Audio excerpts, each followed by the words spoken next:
What's up, everybody? I'm back with another video. This is going to be more towards the build process and build specs.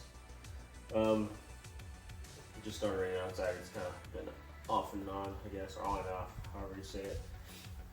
So yeah, like I said, this video is going to be based on more based on what I got done to this vehicle, how I've made it capable for myself as a driver and an off-roader. So yeah, we'll talk about each and every part or piece that I got on this thing that has pretty much gave me the confidence and gave the vehicle the ability to go further than stock Broncos or Jeeps or those Hondas that everybody says that can go everywhere that the Bronco goes. So we'll get right to it and I'll show you the first thing. Alright guys, so starting with the first item. Sorry about the hair. The hair is kind of everywhere right now. Growing it up. But we're going to start down where it matters the most. And in my opinion, where most people start their builds, which would be first thing you buy. First thing you buy as an off-roader, and this kind of matters the most, is wheels and tires. These wheels and tires are wheels are KMC tank beadlock, 17-inch rims with a negative 38 offset on this Bronco. What else? These Nittos, great off-road. One thing that's great about them is off-roading is a plus, crazy plus, A++.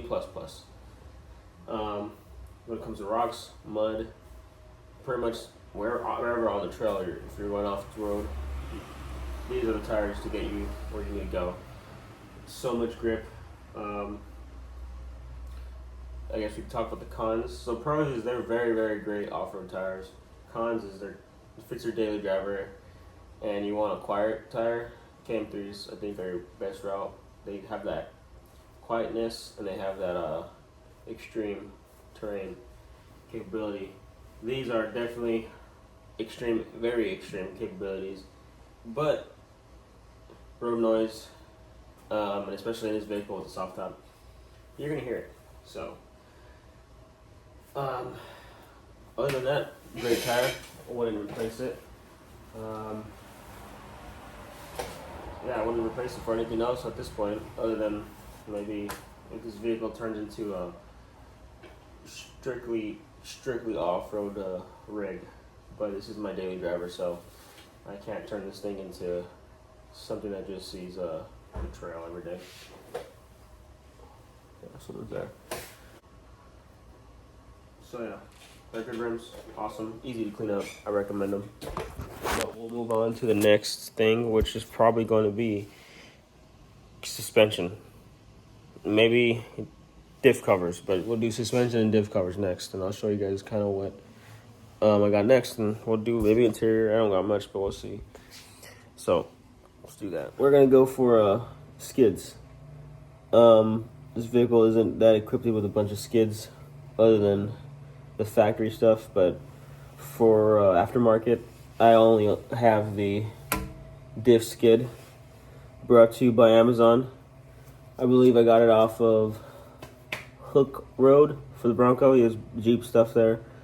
I believe it's a 1/4-inch steel. Definitely not an eighth. It's definitely a 1/4-inch steel. The welds look great. It's held up. It's solid steel.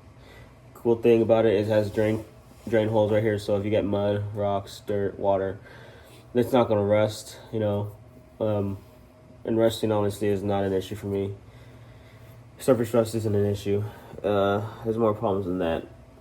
But yeah, so this thing, these guys over here, I am missing a bolt. It did come off while I was in Moab, and I did notice that on my way back. They supply you with these new bolts. I have stock bolts, and I believe I can use them, but when I get to that point, I'll put it back in there. Yeah, this diff has obviously been used. So, like I said, I recommend it. It's good to have one for sure. Another thing, if you don't got them, I would definitely get these little skid plates that go right here in this on that arm. I'll bend that back, so don't hagger me about that one. But we'll go on to the next thing that I think is very important for a vehicle to have, which would be suspension, and the right suspension and the right way to do it, especially for these IFS vehicles. So we'll get to that.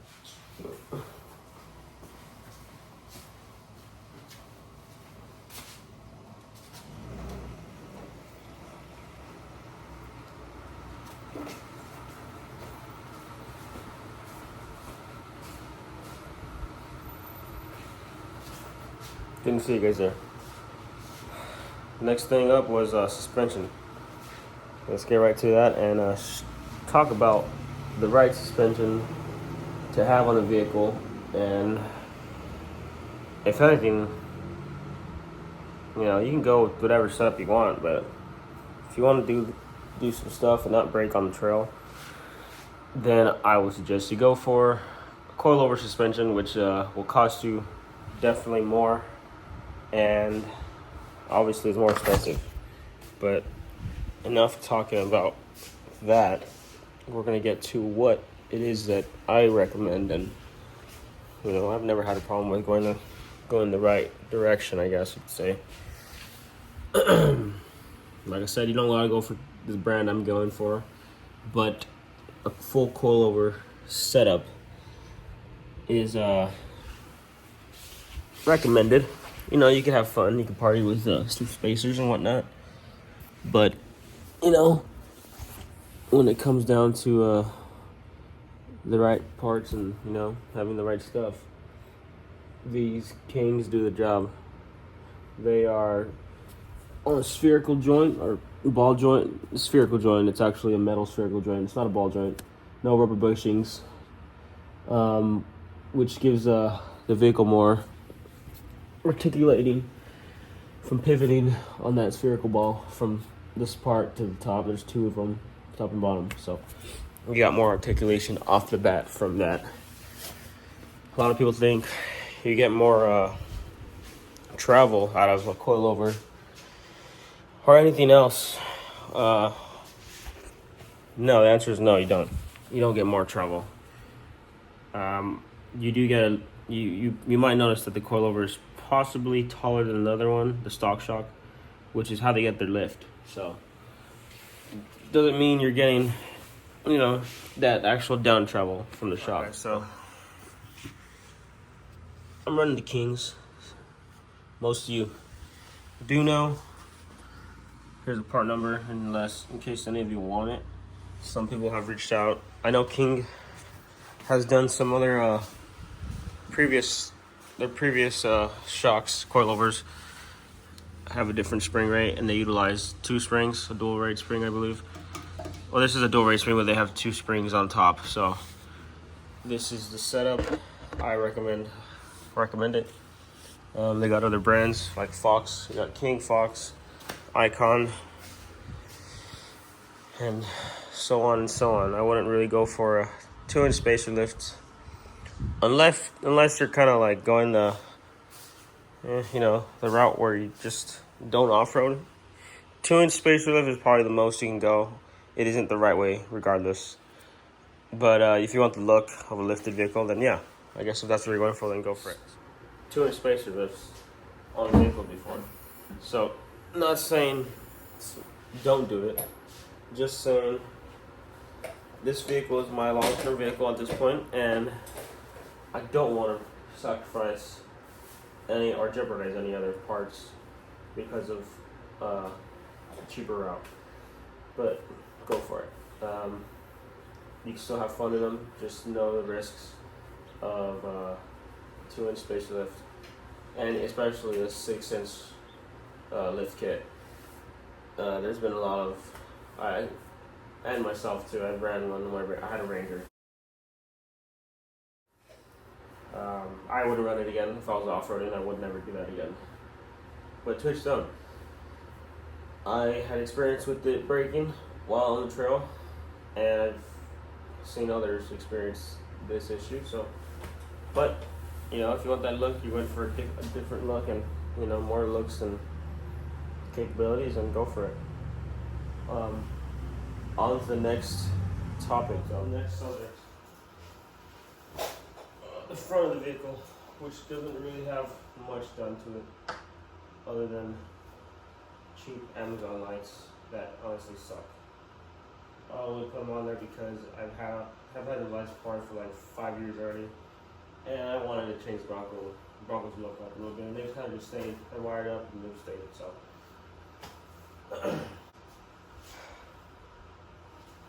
all right, a lot of this stuff is coming from under the vehicle. So, in case you haven't noticed, sorry for the quality change. Had to zoom out.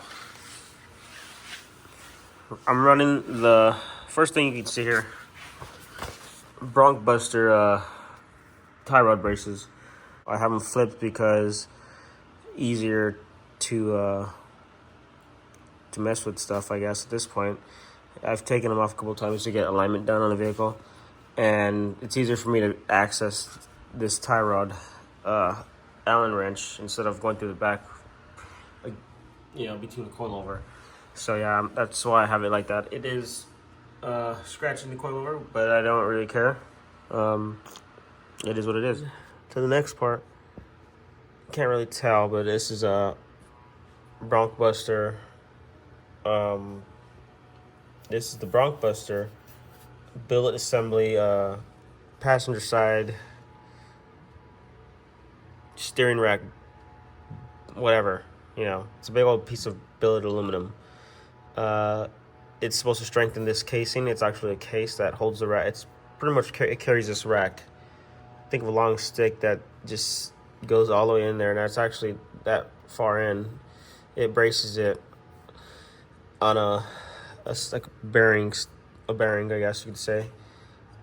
And a lot of the damage with the stock housing, actually, when wheeling, it'll crack. So this is a carrier, and it's billet assembly, so it's more beefier and more heavy duty, and it can honestly take on the abuse, I guess. Haven't had no issues yet, but it's doing the job. The next thing I got, you really cannot see it, but it's located inside the rack itself by removing the boot. It's a plastic bushing that actually does the same thing on this rack. It, you know, it doesn't carry it, but it helps the rack from shooting this bolt out through the back.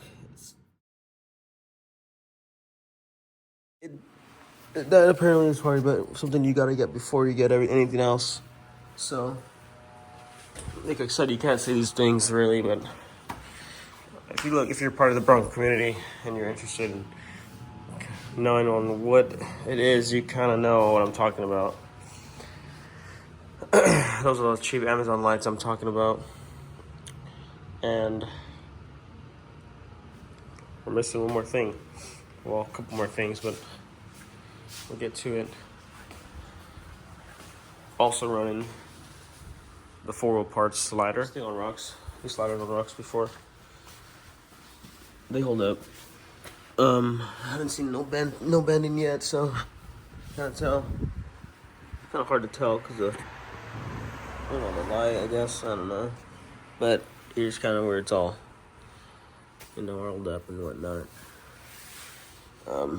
They're holding up. They're still working. I got them pretty cheap too, so. And I'm not that tall, so it was a greatly appreciated upgrade.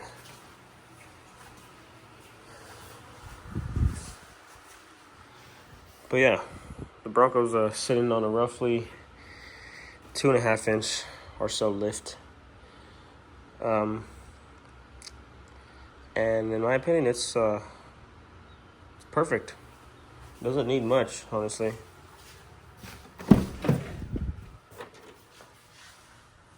I'll make a video on this eventually on what I've done here, but I need to perfect it.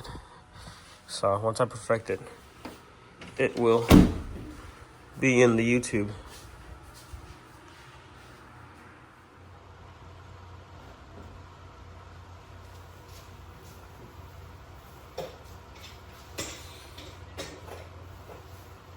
So that's pretty much it, guys. Pretty much all I got on the Bronco as of right now. On upgrades and I painted this myself. Walmart, I believe. So yeah, that's pretty much it. There's gonna be more on this channel. I want to try to grow the channel so I can just honestly just post fun stuff. And this is more for the making friends and meeting new people that are into the same stuff, and yeah, just meeting new people. If this takes off somewhere, it takes off somewhere, but for the most part, that's my point, to be across the road. Eventually, near future, possibly in a month or so, I'll be doing more off-roading videos and getting together with bigger groups and off-roading and having fun. So my girlfriend is usually with me on these videos, so she records. This is a different style of video, but I hope you guys liked it, and I hope you guys watch it. But yeah, like and subscribe. That's always a good thing. See you guys later.